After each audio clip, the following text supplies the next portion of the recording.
Reality Transurfing. Book 3, Forward to the Past, by Vadim Zeeland. Chapter 2, Frailing. Attuning to Fraile. When talking amongst themselves, people to a certain degree adjust to one another. They take into account such things as personality, temper, intelligence, manners, and so on. If tuning into your partner's frequency doesn't work, then you won't be able to attain mutual understanding, and socializing with that person will come down to filling the air with words. Not having tuned into your partner's frequency, you won't achieve mutual understanding.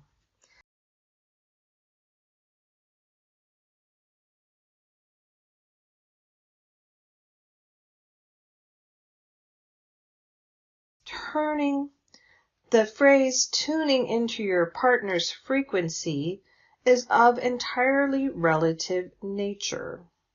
You certainly understand that I am using such a simplified model only for the sake of convenience.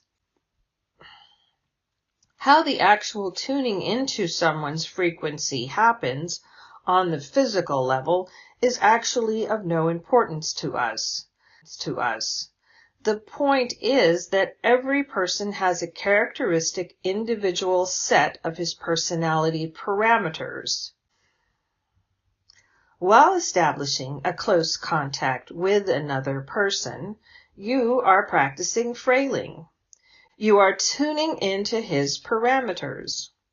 The success of your interaction with that person depends directly on how well you manage to capture the essence of your partner's fraile. It is not as hard as it may seem at first. Successful attuning. The main prerequisite for a successful attuning is paying attention to the person you are talking to. If there is no attention, then there can be no talk of any attuning at all. This seems blatantly obvious. However, in a conversation, a person is, as a rule, completely preoccupied with his own thoughts.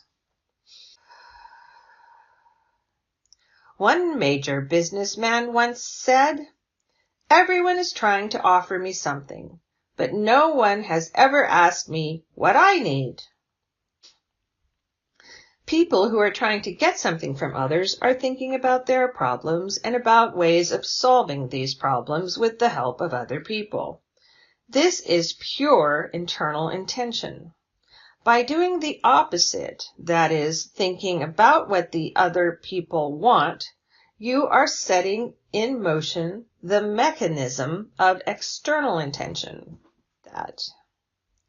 By doing the opposite, that is, by thinking about what other people want, you are setting in motion the mechanism of external intention. Okay. How do you connect what you want with what another person wants? First of all, you need to consciously focus your attention on his interests.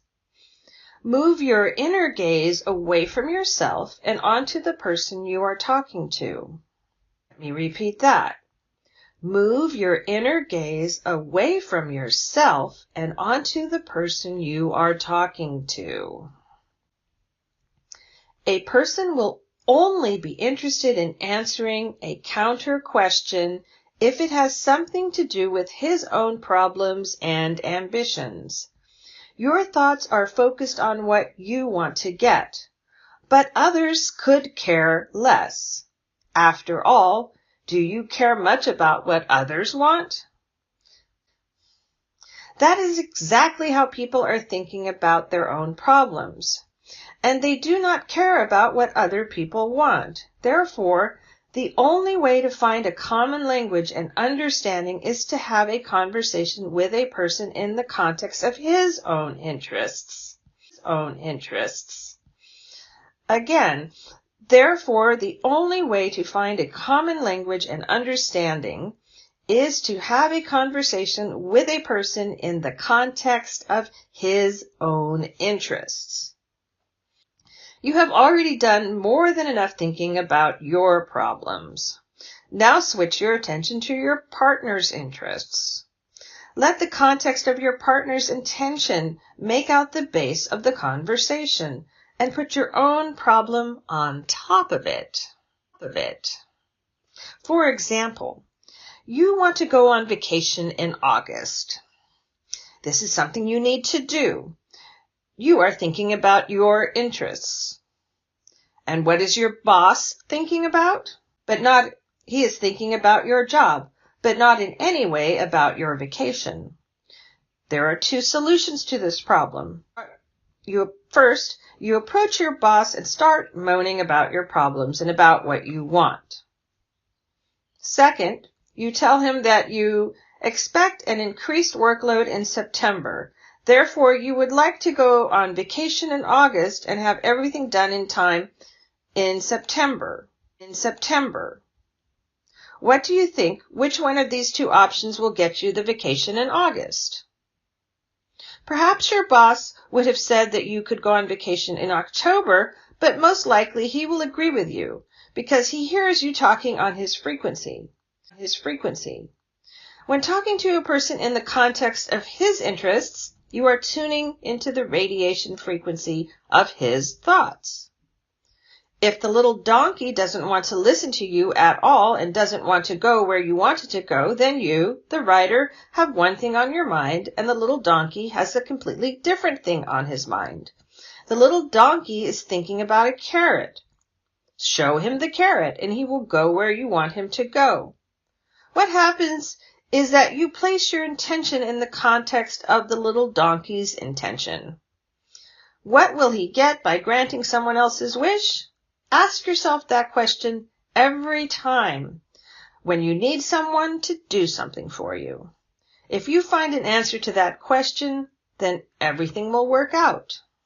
To tune into the frequency of the person you are talking to, you would first of all need to closely listen to what he wants to tell you. Unless, of course, you want to impose on him your topic of conversation and your point of view.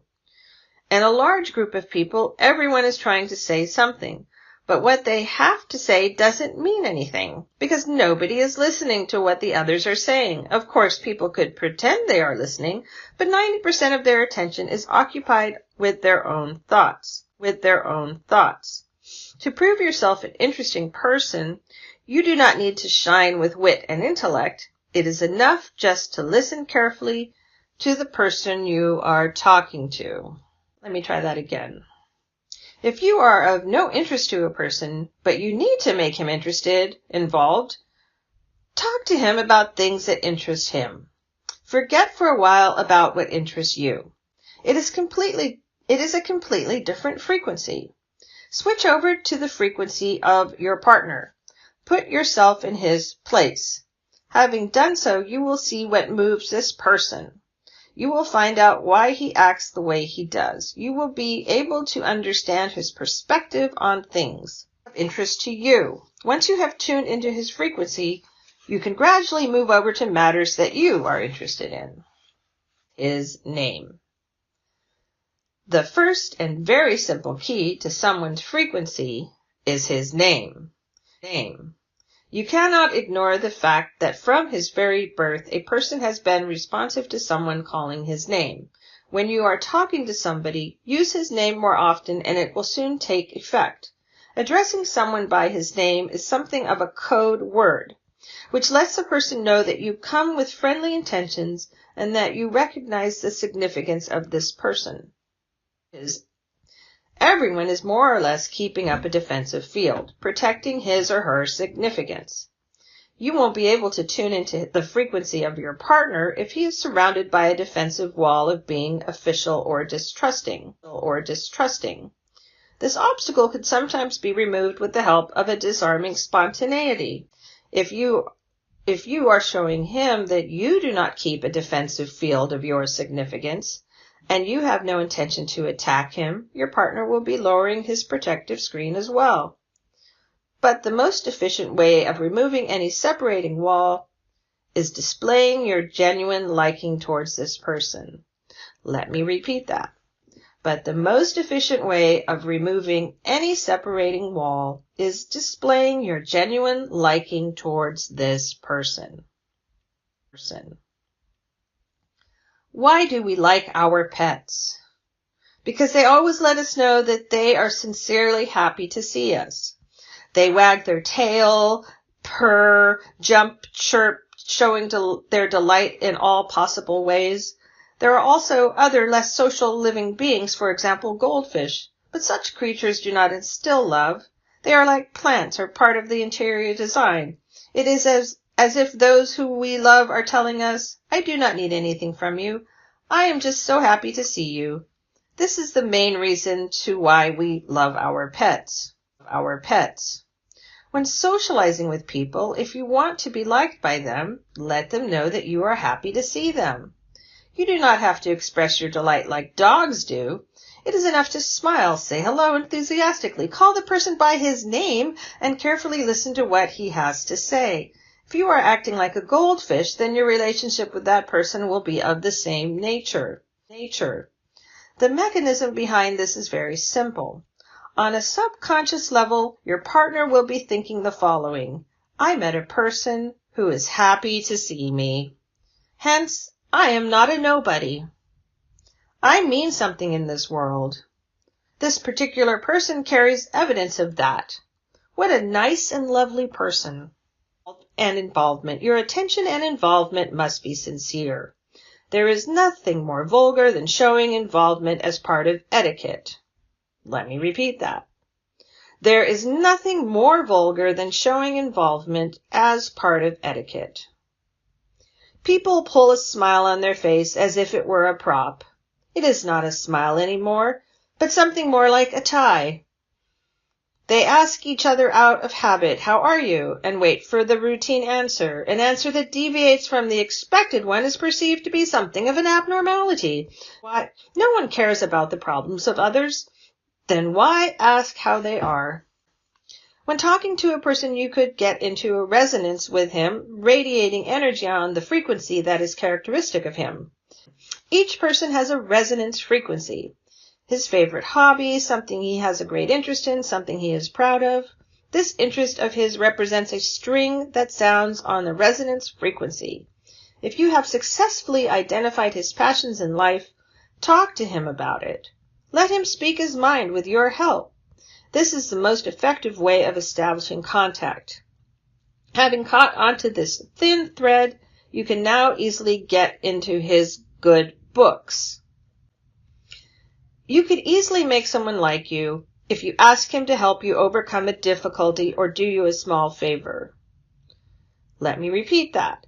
You could easily make someone like you if you ask him to help you overcome a difficulty or do you a small favor.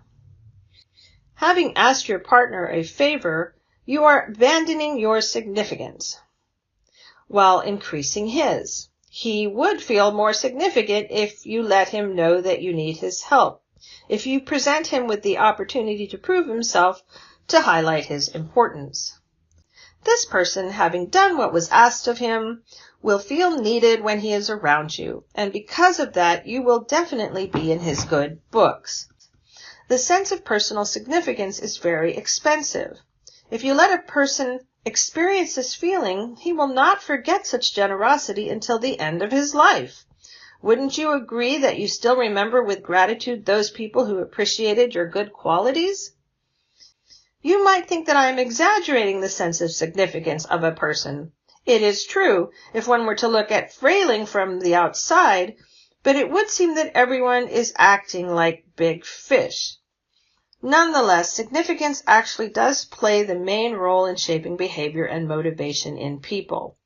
What do you think? What action by one person can hurt another person the most? When he is being ignored, insulted, beaten, or mangled? No, the heaviest damage is done when a person is humiliated. Second to his life, there is nothing more important to a person than his significance.